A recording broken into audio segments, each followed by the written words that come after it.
honor y algo de nervio estar acá hablando con ustedes, pero pensando y preparando también con la asesoría que nos dieron para contar, quise saber qué les podía contar, de qué les podía hablar y tal.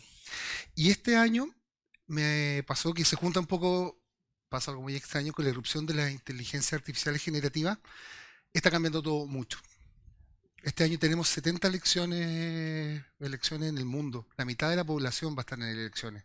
Y con la irrupción de las inteligencias artificiales generativas va a ser muy complejo para la democracia, por ejemplo. La cantidad de posverdad, la falta de vergüenza, la sinvergüenzura generalizada con respecto a la verdad. Y ahí me acordé un poco de el viejo Sócrates.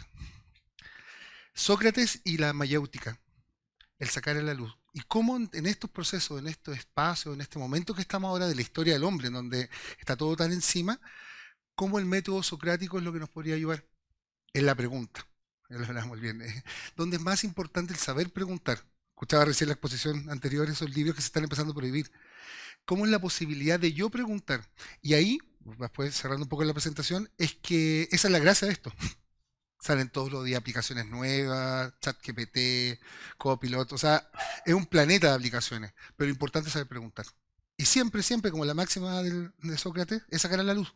Y ese sacar a la luz con esa metodología bien clásica, a mi juicio, es lo relevante en este mundo extraño que nos movemos.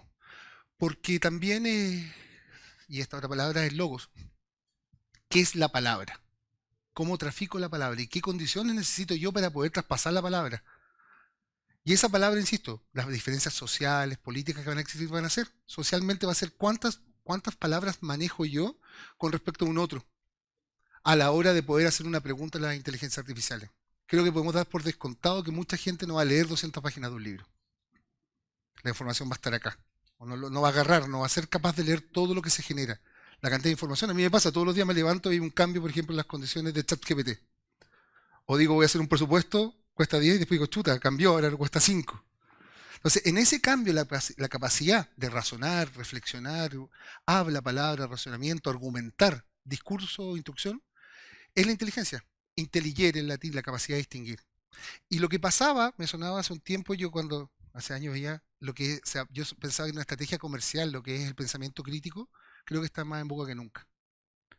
Esa reflexión es lo que nos podría llevar a poder enfrentar estos espacios digitales, donde tenemos mareas de información, donde tenemos que vernos reflejados en el otro, donde no siempre tengo la razón. Es súper complejo, voy a avanzar un poco, pero sin desordenarme en estas cámaras de eco. Vivimos en un mundo que existe, que gente que desprecia el método científico, gente extraplanista. Vemos gente que vive solamente en su burbuja. Yo siempre pongo el mismo ejemplo. Yo no consumo fútbol, el algoritmo no me entero. Hasta hace un par de años, yo creo que envejecí, citaba reuniones cuando jugaba Chile. Y yo citaba y a lo mejor habría quedado como un presumido, algo así, pero no me enteraba que al jueves a las 5 había un partido de fútbol. Y la gente se complicaba, me decía, pucha, no, lo que pasa es que tengo que empatizar, o sea, tengo que lograr verme en ese otro. Entonces, la capacidad de ay, perdón, de la mayéutica, mayéutico es ese perito en parto, por eso, y la mamá de Sócrates era partera, técnica de asistir a los partos, de sacar, de mostrar. Entonces, ¿qué mejor que el mito de la caverna? El mito de la caverna en donde estamos nosotros dentro, esto dicen que siempre es como hay un reflejo que hablan los cineastas, que es el cine, en donde yo estoy acá escondido, y siempre estoy en el proceso de develar. En griego, verdad es aletheia, que significa sacar a la luz. Y ese mostrar, el poder romper las cadenas. Y lo extraño que yo antes lo pensaba como un ejercicio moralizante, ahora lo pienso como una necesidad. El verme, el reflejar y el poder adquirir información distinta creo que es una necesidad práctica y real. Y formal, también práctica porque es la manera que nos podemos ganar la vida o adaptarnos a los procesos que vienen. Entonces la educación de idiomas, de lengua, de lectura reflexiva es lo mejor. O el decir, o el otro puede tener la razón. Vivimos en una sociedad que nos dice que el que piensa políticamente distinto es el enemigo, es un adversario, no enemigo, él puede tener esta razón. Ese pensamiento crítico, ese juicio crítico creo que puede ser muy práctico. Y acá, la paideia, también hay un libro de Jäger, que digamos, es que, ¿cómo educamos? Yo no tengo hijos, pero soy profesor hace muchos años.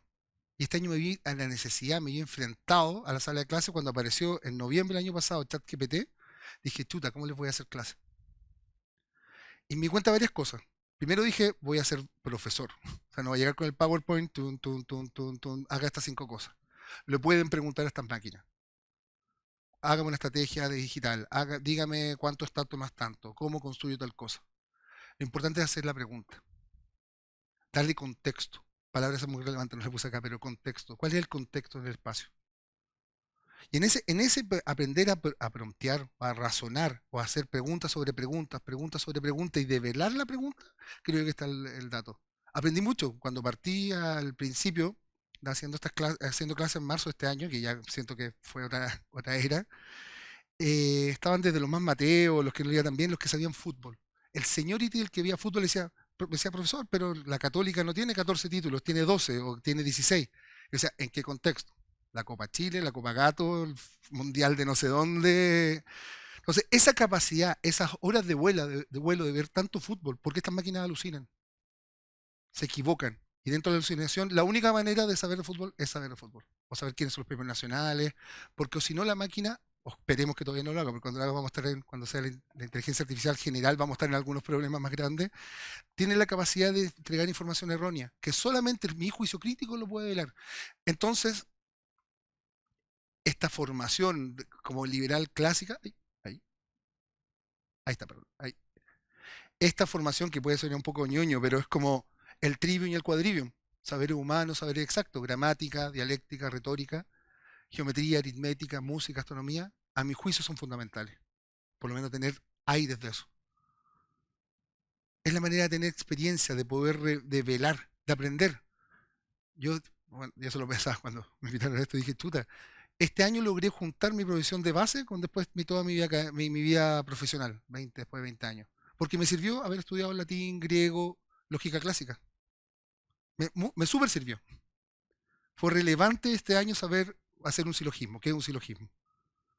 Nunca pensé que nunca iba a ser relevante, pero fue muy interesante que fuese relevante. Entonces, pero esta formación clásica, que es la formación como liberal o artes liberales, creo que son fundamentales. Obviamente adaptada a los tiempos, todo, la atención. También yo pensaba, haciendo clases este año me pasó que tenerlos 1 hora y media, 1 hora y cuarto sentados en aula puede ser mucho. Pero también significaba que la educación, por ejemplo, podía cambiar. Los alumnos eran capaces de hacer una estrategia digital, pero me hicieron planes comerciales para un producto. Y yo bueno, te compensa, pero a veces me equivoco, pero no soy capaz de decir cuánto tiempo te demoras en vender un aceite de auto. Y si son 16 meses o 14 meses. A lo mejor debía haber pedido al de la Facultad de Economía que les preguntara eso, pero ya tiene la formación. Ya saben que hay un plan de negocio. Yo no, incapaz de decir, no voy a poner un 7 o un 1 si eran 16 meses, no, mejor 14 y cámbiale por acá, no era mi materia. Pero por lo menos esa información estaba en la máquina. Ahora el juicio crítico, la experiencia del profesor es lo que puede cambiar.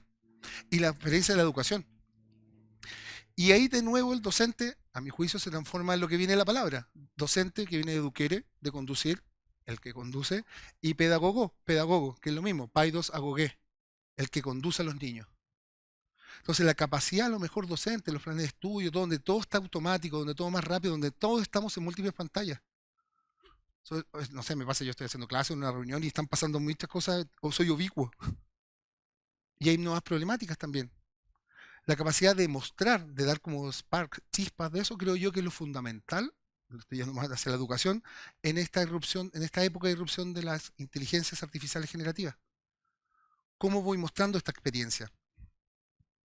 Y eso, inteligencia artificial generativa. ¿Cómo llegamos a esto en este contexto clásico? Yo creo que esa palabra es fundamental. ¿Cómo contextualizamos la información? ¿Cómo aprendemos? Si no, también nos podemos volver locos. Yo sigo todo por trabajo, sigo todo. Salió esto, otro, eso cambia todos los días. Y también hay cosas como desafío con el trabajo. O sea, hay cosas que antes yo se las pedía a un diseñador y se tomaban horas y horas, y ahora con un buen prompt, con una buena pregunta, ahorro mucho trabajo. Y dejo sin trabajo también a gente. Puedo yo generar ese trabajo, entendiendo la palabra, la letra. Entonces, en ese espacio nos movemos ahora con las inteligencias generales, con inteligencias artificiales generativas. Esta es la mina que me lo mostró un amigo que está acá. Dice que, esto lo vimos hace un tiempo, ¿cuáles son las nuevas skills? Ay, para que se mueva un poquito lento. Ahí. Las nuevas habilidades que requiere el mundo del trabajo hoy día. Fíjense, flexibilidad, análisis juicio analítico, inteligencia emocional, creatividad, evaluación y curiosidad intelectual, detección de sesgos, por ejemplo. ¿Y cómo delego el prompt? Realmente el juicio crítico es relevante. La capacidad de cuestionarme, la capacidad de hacer un intercambio de esa información. Porque si no estamos jodidos, o si no vamos a quedar como ignorantes. Porque si hago un copy-paste de la tabla que me entregó ChatGPT o Copilot o Bing o el que sea, puede tener errores. La capacidad de relacionar.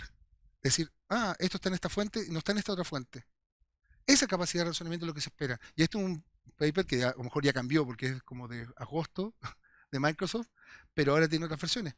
Entonces, ¿cómo entrenamos nosotros si somos capaces de entrenarnos en el juicio crítico?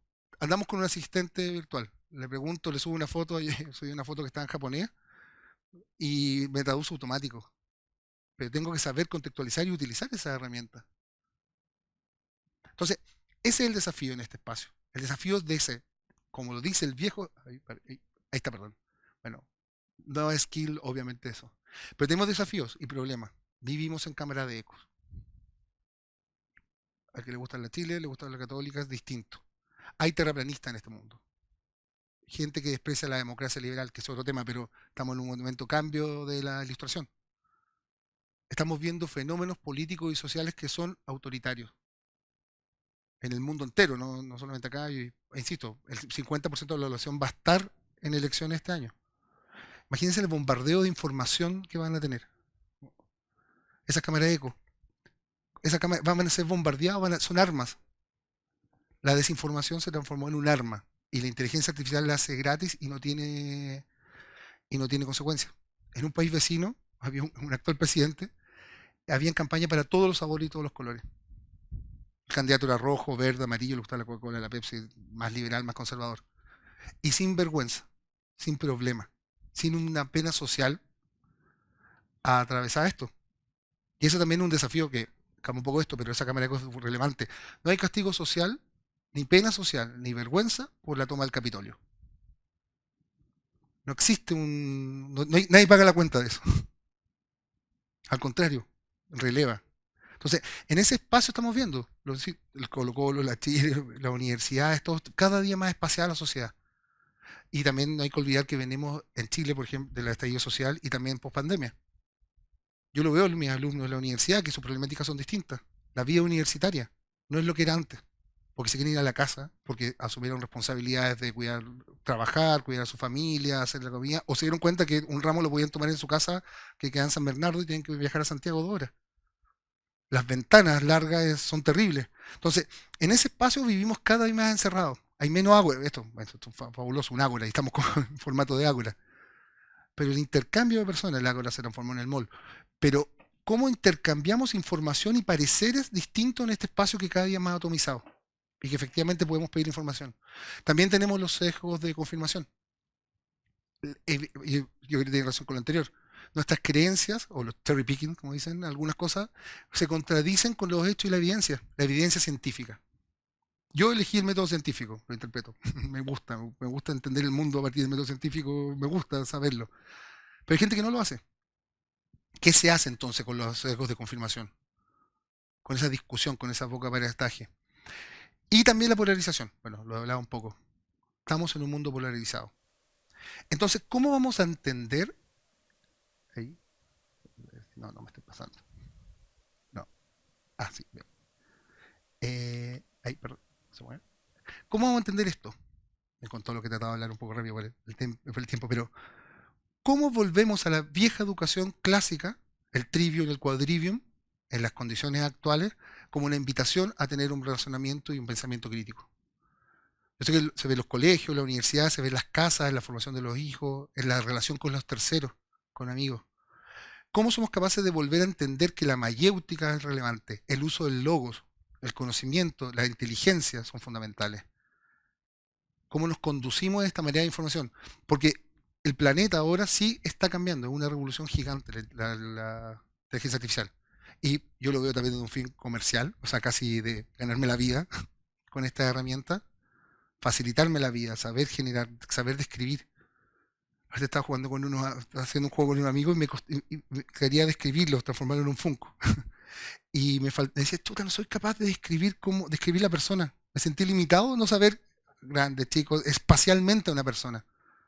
No tengo esas habilidades. Alguien me podría decir, sí, son 5 categorías que la gente se podría defender. Altura, peso, así como alguien que hace como retratos de criminales. No tengo esa capacidad, pero sí tengo la capacidad de preguntarle. A lo mejor eso tengo que juntarme con eso. Entonces, democracia, o sea, el siglo de Pericles.